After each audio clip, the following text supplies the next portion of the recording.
That violated the Voting Rights Act, and he approved a remedy suggested by village officials, a system called cumulative voting. See, I call it cheating. I do. I call it cheating. When you go vote for somebody 6 times in a row, that's cheating, all right?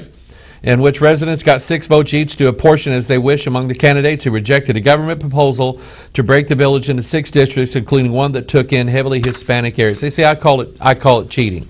This is the country that we're living in right now. The rules don't matter. See, when they throw out the basis for the rules in this country, you're going to start. Listen, those people who said, we don't need the Bible. Oh, the Bible says contra. Oh, we don't need this. We don't need that. Those people who said that were doing their own demise.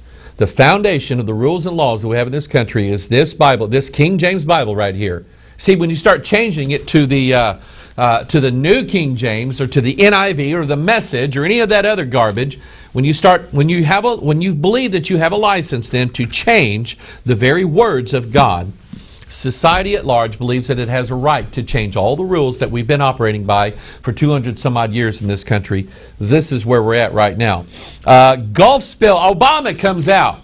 And we've been telling you the numerical significance of this Gulf oil spill. April 20th, 110th day of the year. The World Trade Towers were 110 stories tall. That's multiples of 11. And all of these things have been going. 11 people died. It was at 11 o'clock. And I mean, we saw all these things going on. And we're wondering what is going to be the end result of all this, just like 9/11. I don't think we've seen the end result of what happened at September 11, 2001. And we have yet to see the end result of this oil spill. But here is our own Muslim in chief. I mean, you've seen the stories this week. An Egyptian, I can't remember I should have had it here today, but an Egyptian high-ranking official admitted that Barack Obama told him privately that he's a Muslim. Folks, we have a Muslim president sitting in the White House who swore on a Bible, swore to King James Bible.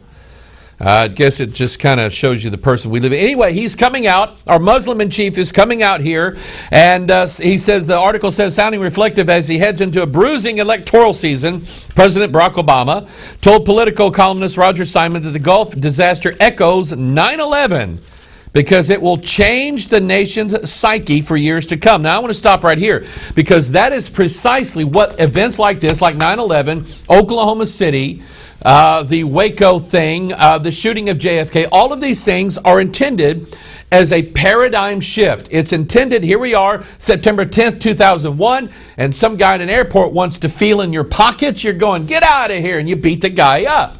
September, what was it, they started flying again, about 7 or 8 days later.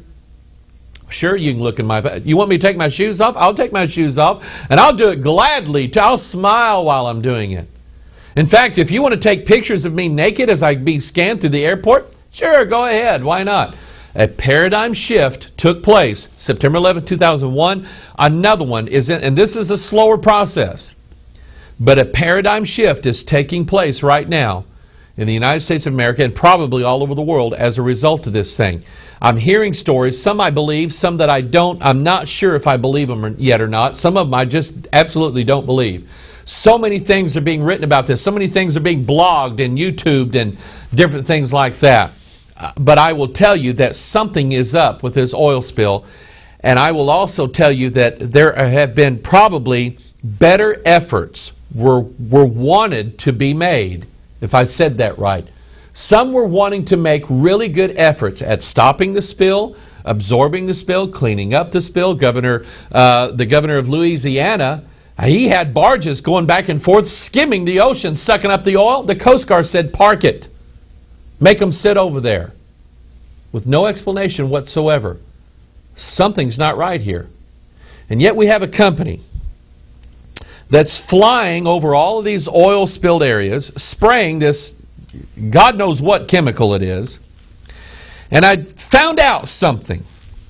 That there's a company called Nalco that sells oil disbursement and spray this stuff all over the oil. They sell this stuff. And they just stepped forward out of the goodness of their heart and they said, sir, we can help.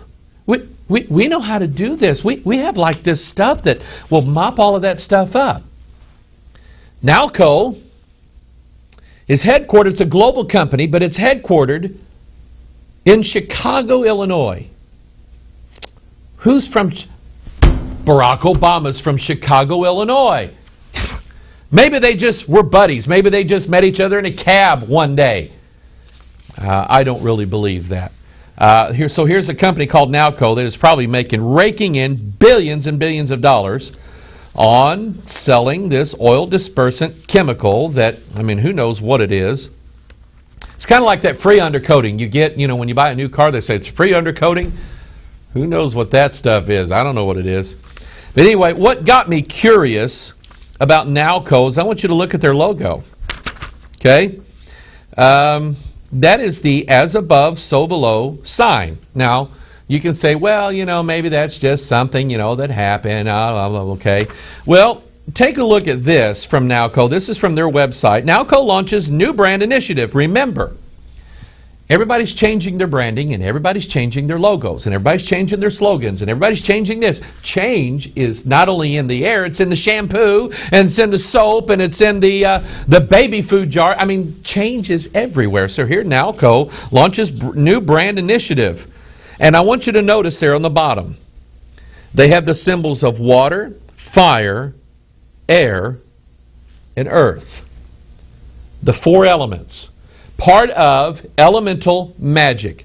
And they are the union of opposites. The four elements represent earth, air, and fire, and water, but they actually represent adenine, guanine, cytosine, and thymine, the four base pairs that make up all living life here on this planet.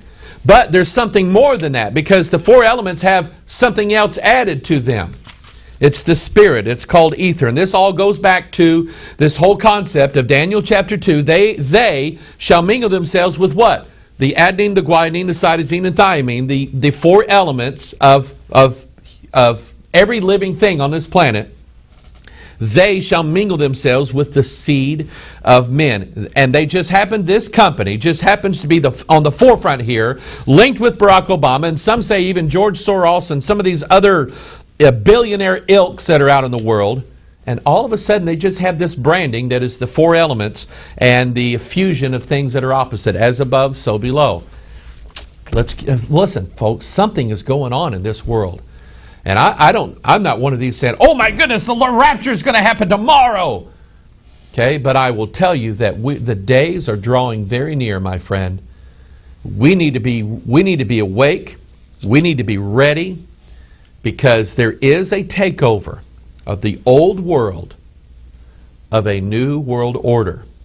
And so we've been talking about this. This whole Gulf oil spill would probably have something to do with this energy bill that Barack Obama has waiting in the wings, waiting to be passed. And so Barack Obama comes out the other day, and instead of talking really about the serious problem that they have, he talks about, hey, we need to pass cap and trade. We need to do that.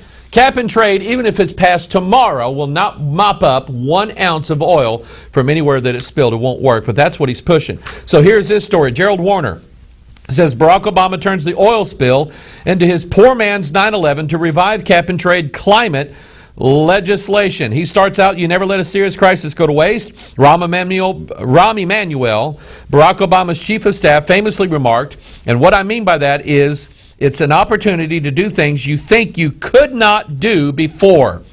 The extent to which his master has absorbed this maxim is demonstrated by Obama's exploitation of the Gulf of Mexico oil spill.